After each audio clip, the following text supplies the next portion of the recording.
Buckle up, because this courtroom showdown is unlike anything you've seen before. We're talking 15 suspended license charges, a judge with zero patience, and a defendant who's been pushing the law for over 2 decades. Meet Bobby Lee Crannell, a man whose rap sheet stretches back to 2001, with enough driving violations to fill a small novel. And now, he's facing a package plea deal that could either save him from a year behind bars, or send him there today. The judge isn't buying the excuses. The prosecutors got receipts. And Crannell, well, he's about to learn the hard way that sympathy can only take you so far. But here's the real twist: what happens when the law runs out of patience? Stick around, because this case is packed with legal landmines, emotional confessions, and one jaw-dropping moment after another. And hey, as you watch, ask yourself, would you have shown him mercy? Or was this trip to jail long overdue? Let's break it all down, starting at 0 o'clock. Yeah, you're going to jail. You got unpaid tickets in Kalamazoo. You must have 12 prior driving suspended charges. You get 3 in 50 days. Yeah, it's time for jail. All right, these are several cases involving Bobby Lee Crannell. Here's our first red flag. Bobby Lee confirms his identity like he's checking into a hotel, not facing down jail time. Notice the judge's tone. It's almost casual, but underneath, there's weariness. This isn't Bobby's first rodeo. This is a judge who's clearly seen him one too many times. And when Bobby's asked about his 4th of July vacation, that moment isn't just small talk. It's the court giving him one last chance to show accountability. But instead, he brings up a sunburn. Let us know in the comments. Do you think Bobby is truly oblivious, or just numb from years of being in and out of court? That's you, sir? Yes. By the way, how was your vacation? It was good. I took the 4th of July off and got back to work. I also got sunburned. Yeah. All right, Mr. Crannell, let me see if I can get these in chronological order. I got stopped for driving suspended. Second offense in file 25791 ST on April 25th. On that same day, April 25th, he was charged with driving without any valid insurance in file 25792. Then on April 13th, he was again charged driving without any insurance and driving with a suspended license. That's 25904 SM and 905 ST. Then, just for extra measure, he got a new charge of driving suspended on June 26th and improper play of a registration plate.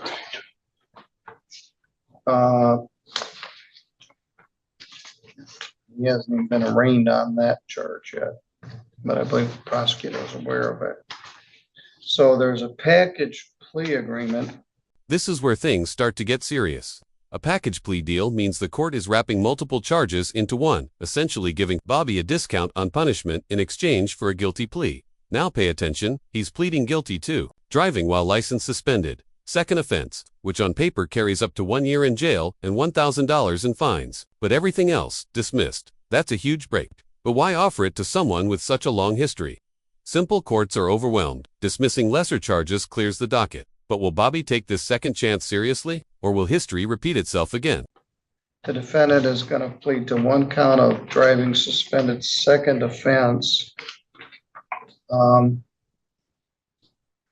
that would be in file 25791 ST.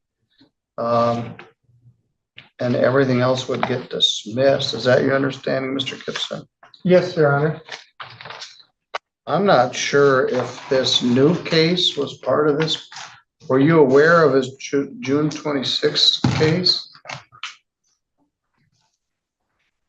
Oh, he did. Actually, he did. June 26th, you said?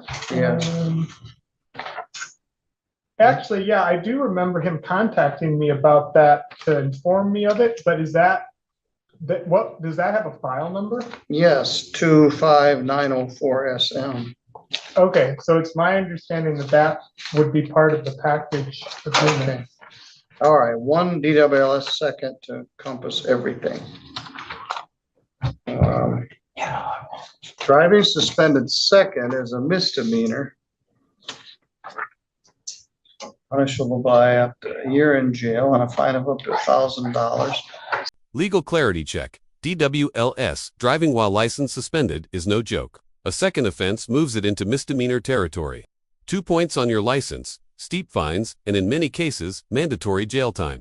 The judge goes out of his way to repeat the consequences twice. That tells us he's used to defendants either zoning out or pretending not to hear. This isn't just about punishment, it's about public safety. A suspended license usually comes from repeated violations, unpaid tickets, or worse. What do you think? Should repeat traffic offenders be treated more like criminal cases when the behavior continues? Carries 2 points and requires that your license be suspended. You understand? I'm sorry. I was talking with my lawyer. Driving suspended second is a misdemeanor punishable by up to a year in jail and a fine of up to $1,000. You understand? Yes. All right, you're going to plead a DWLS second in file number 251241ST. Dismiss all other files. All right, Mr. Crandall, you heard me go through the rights several times this morning. You understand you have those same rights? Yes. Did anybody promise you anything to get you to plead to this? No, they didn't threaten me or anything else, please. All right, well, let me take a look at your ticket, this particular one. In that case, that was a ticket that you got Michigan Avenue Railroad Drive on April 25th. Driving suspended second, no insurance, and improper plate. 11 o'clock in the morning, Michigan Avenue and Railroad Drive, right downtown. Where were you going? I was trying to check on some mechanic work at the time. Was your license suspended at that time? I think it was. Yeah, in addition to all the ones here, you've got several in Kalamazoo. You got a September 23 case of driving without a license and you failed to pay the fine. No proof of insurance, driving suspended.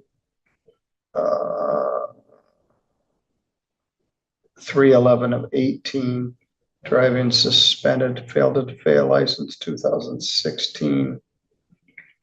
And then these all right in a row. I don't get it. It's like That right there is the emotional pivot. The judge hits a wall, frustration boiling over. He's staring at a rap sheet going back 20 plus years. This isn't about one bad decision, it's about patterned recklessness. No plates, no insurance, driving while suspended. Again and again. Bobby's defense, he says he cares. But the record says otherwise. This moment speaks volumes. You can hear the exhaustion in the judge's voice. Not just legal frustration, but human disappointment. Let's hear from you. At what point does sympathy run out? When does life is hard stop being a valid excuse? you just don't care. Oh, I care, trust me. You're driving with no insurance, no plate, and you get pulled over 3 times in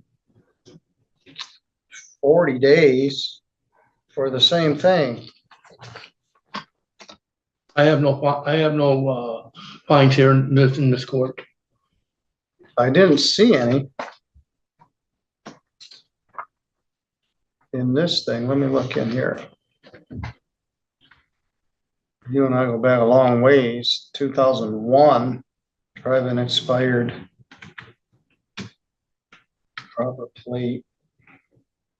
Do you know if the defendant has any alcohol related? No, I don't offenses? drink. Okay. No, I don't think there's driving suspended.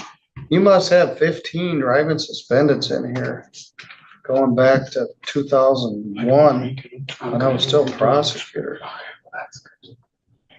You got defaulted on the registration plate, but that's going to be dismissed. I just don't get it. All right. Can I explain? Yes. This is the heartbreaking moment. Bobby drops a personal bombshell. His wife passed away, and he's been alone for a decade. The courtroom gets quiet. Even the judge softens.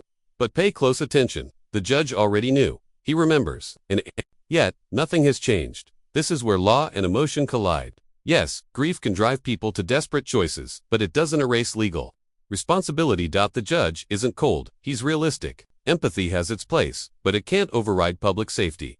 Would you have handled it differently? Or did the judge strike the right balance between compassion and accountability? My wife is dead. She's been dead for 10 years. I'm the only one where I'm at. Yes, and you told me that when I met you the last time. Yeah, yes, and it still goes. Yes. All right, well, I got that, no family. yes. You think I'm lying to you? I'm not. No, I believe everything you're saying, but that doesn't give you the right to just keep driving with no insurance and no plates, and you get arrested, you bond out, you get arrested, come back.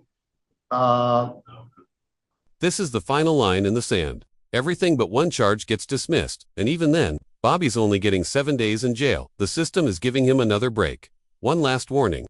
But listen to what the judge says. You worked your way up this calendar. Translation: Bobby wasn't thrown into jail out of nowhere. He earned this with years of dodging accountability. And yet, even now, he pleads poverty instead of remorse. This isn't just a legal sentence, it's a wake-up call. But will it finally register? They dismissed everything except this one-year offense. They don't want me to put you in jail for 1 year.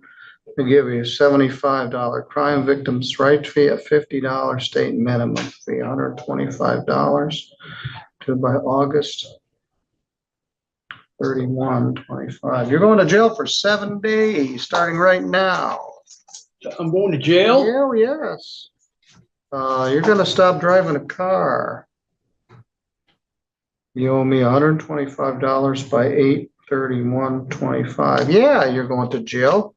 You got unpaid tickets in Kalamazoo. You must have 12 prior driving suspended charges. You get 3 in 50 days. Yeah, it's time for jail. You've worked your way up this calendar to the top of the list. 7 days in jail, you'll get a day of good time. You owe me $125 when you get out. You can go with a court officer. Stand up, sir. Put your hands behind your I back. don't have money right now. You don't need any money right now. You just need to go to jail. Hands behind your back. And reach your hands further behind your back.